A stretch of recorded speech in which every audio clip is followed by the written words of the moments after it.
At that point, I directly challenged FDA Director General Paulo Teston that if by next hearing these banned products are still being sold in the market, he should resign from his post because the public is clearly not benefiting from his leadership. Yung isang dekada niyang mahigit na hindi niya ma-take down, Mr. President, na ilang buwan o taon ng mga produkto hindi niya ma-take down, napaka-take down ko po in just 7 working days. At 2 tao lang pong inassign ko para tutukan yon. Whereas siya, mahigit 800 ang kanyang mga tao, by the hundreds of millions of pesos ang kanyang budget kada taon. Mr. President, the most recent challenge I posed to FDA said that if I could have mentioned the mentioned products and accounts removed by Shopee, Lazada, and TikTok within 7 days, Director General Teston should resign. At again, sinabi nga po ni Secretary Bosa, challenge accepted. I will not take much of your time today. I just believe that learning could be taken from the matter that I wish to bring before this body. Mr. President, under Article 11 on accountability of public officers of our Constitution, it is stated that public officers and employees must at all times be accountable to the people, serve them with utmost responsibility, integrity, loyalty, and efficiency. The past few months we've been focused on the lack of integrity in government officials because of the flood control project issues. But we forget that corruption also happens because the government is inefficient and incompetent. During the recent budget season, I saw how incompetence creates fertile ground for corruption, making it easy to exploit the system to create illegal opportunities without detection. Ang pinagtutunghan ko po ay ang Food and Drug Administration or FDA. During the October 1 DOH budget hearing, I criticized FDA for its negligence on the continued sale of unregistered products that pose health risk. Bakit pala sila issue ng mga health advisory warning kung wala man lang effort on their part to implement these advisories? The FDA defended itself by saying it only has 890 plantilla employees, which limits its ability daw to monitor the banned products. But this is really unacceptable. Kung ayaw, maraming dahilan. If FDA is really serious, they can assign people to monitor these cases by simply calling drugstores, shops, and online marketplaces to check if they are still selling banned products. Or they can even utilize AI, develop a program that would make the job easier for them. At that point, I directly challenged FDA Director General Paulo Teston that if by next hearing these banned products are still being sold in the market, he should resign from his post because the public is clearly not benefiting from his leadership. True to FDA's poor reputation, they sent out a letter to Shopee, Lazada, and TikTok only on this November 7, more than a month after the hearing. That is why, during the subsequent plenary budget debates on November 26, I was no longer surprised that the prohibited products were still available online.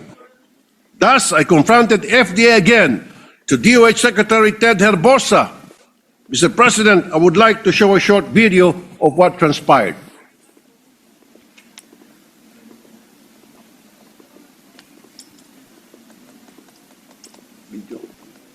So since the last hearing, up to now, wala pa rin pong ginawa, Mr. President, ang FDA. And I still have the list of the same products.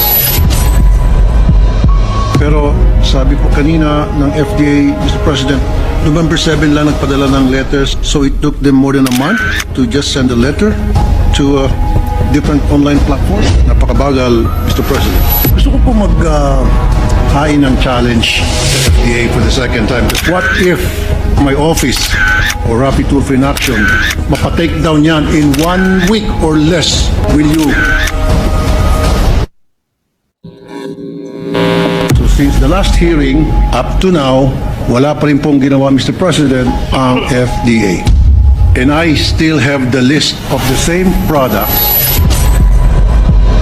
Pero sabi po kanina ng FDA, Mr. President, November 7 lang nagpadala ng letters, so it took them more than a month to just send a letter to different online platforms. Napakabagal, Mr. President.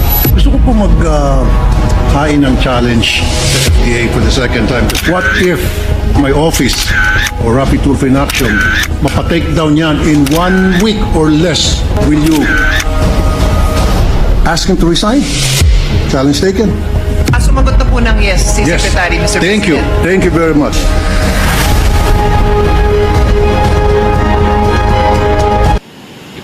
So I'm calling on the Earth Secretary Bosa, make good on your promise on accepting my challenge at that time that you will ask Herbosa to resign dahil napaka-inutil ng taong yan.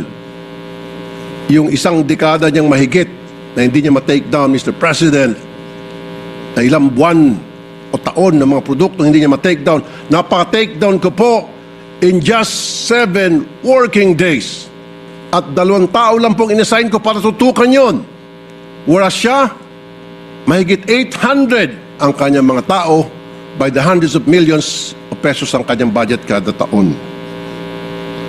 Mr. President, the most recent challenge I posed to FDA said that if I could have mentioned the mentioned products and accounts removed by Shopee, Lazada, and TikTok within 7 days, Director General Teston should resign.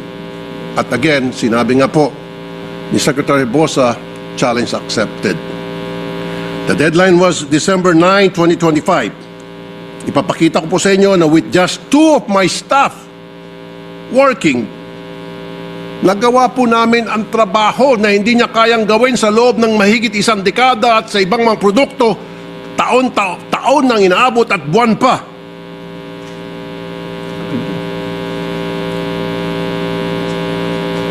Every day after that, we would message the point person of Shopee, Lazada, and TikTok asking for the status for request. It just takes a few minutes every day to do that. December 9, 700 products, 700 product listings have been taken down. 373 by Lazada, 189 by Shopee, and 138 by TikTok Shop. By now, there are already 909 listings taken down. With little manpower, we were able to do what FDA could not do for decade, more than a decade, for years, for months in some products. Ano po ang tawag dito? 2 lang po. Bakit 3? Dalawa lang. Tamad, inutil, o kurakot. Dahil tumatanggap doon sa mga hindi nila mapatake down ng mga produkto na sinasabi nila mismo na harmful po for human consumption, mapanganib, kaya nagbigay po sila ng warning. Mr. President, FDA's mandate is to ensure the safety, efficacy, or quality of health products or consumer products that may have an effect on health. But more than just protecting the people's health, what we don't immediately realize is that FDA regulates so many businesses, food, drugs, cosmetics, medical devices, household and urban pesticide products, and other household and urban hazardous substances. The value of these businesses reach about 7.2 trillion pesos. Ang laking pagkukurakutan. Trilyon. Ang laking halaga ng negosyo ang nasa kamay ng FDA. And with FDA topping the list of most complaint agency from January to August 2025 by the Anti-Red Tape Authority or ARTA, medyo mapapaisip po kayo. Ano ba talaga ang nangyayari dyan sa FDA? Based on our verification with ARTA, the reason for the complaints is often failed to process on time. Maraming unregistered products online kasi ang tagal nila mag-process, baka nag-aantay ng lagay. Kaya dahil alam nila na papasa ang produkto nila at safe ito, kaya itong ibang mga pharmaceutical companies nagbebenta na lang para hindi masayang opportunity. For example, after October 1 budget hearing where I mentioned unregistered products being sold in Watsons such as popular brand products of Biotin and Lumi, because they were called out, Watsons removed the products from their online platform Motopropio. Well, actually, after they were called out, that's when they act on it and remove their products online. But a few days after, FDA finally approved these products. Sabi siguro ng FDA, sayang kung hindi kami napatulfo. Tuloy-tuloy pa rin sanang alam niyo na walang tuloy ng kita ang FDA. FDA is purely reactive and not proactive and definitely not productive. May isa pa pong nakarating sa akin na modus ng FDA kung saan iniipit po nila ang ilang maliliit na pharmaceutical companies, local pharmaceutical companies. Tulad nitong insect killer na Strike, na water-based insect repellent. Safe na, mura pa. 5 taon na sila sa merkado at walang reklamo. Pero noong 2022, bigla na lang nilang hindi ni-renew ang Certificate of Product Registration ng nasabing produkto. At kung ano-ano mga dahilan ang binibigay kung bakit ayaw nila i-renew hanggang sa napagod na yung manufacturer, hindi na lang po tinuloy ang pagbenta ng napakaganda sanang Strike product. Samantala, agad-agad, isang multinational company naglabas ng parehong produkto, parehong technology na mas mahal, biglang kumalat sa merkado. And very obvious, pinatay nila ang isang produkto na mura na galing sa isang maliit na pharmaceutical company para itong malaking multinational company come up with the same product and much expensive para maaprubahan, mapunta sa market. And of course, hindi naman siguro tayo mga elementary at alam na natin kung anong dahilan. Again, ang dahilan ay salapi. Now the public is stuck with these expensive products kasi nga mas mahal ang mga multinational companies na malaki ang ginagastos sa advertising at marketing. Ito rin ang nangyari sa ibang mga gamot kung saan mas nakakabenta ang mga multinational pharmaceutical companies dahil sa gastos ng mga sa medrep, sa mga seminars ng mga doktor, hotel, airplane tickets, and tours. Yan po ang isang dahilan kung bakit napakamahal po ng napakarami natin mga gamot na hindi kayang bilhin ng mga ordinaryong mamamayan dahil nga po gumagastos itong mga multinational companies ng milyon-milyon, daan-daan milyon kada taon para sa isang produkto. Whereas the small multinational companies, they don't have that budget. Therefore, wala din silang panglagay, hindi na po inaprubahan ang kanilang certification product or CPR, Certificate of Product Registration, after a year na matagal na tinatangkilik na sa merkado. Sa medium-sized pharmaceutical companies, just word of mouth po ang nangyari kaya mas mura ang mga produkto nila. Pero sila po ang pinahirapan ng FDA dahil wala nga po silang panglagay. Anyari FDA, hindi lang po kayo tamad at inutil, panigurado, talamak din ang korupsyon sa FDA. Kahit ano pang sagot, there is something wrong. It is bothering that we spend so much money on trying to deliver health services to our people when here is an agency under the DOH doing the exact opposite. Ang FDA ay nagiging dahilan bakit nagkakasakit palalo ang mga tao dahil hindi nila ginagawa ang kanilang trabaho. Mapanganib sa kalusugan ang ilan sa mga produktong pinatanggal po namin. Pinatake down namin.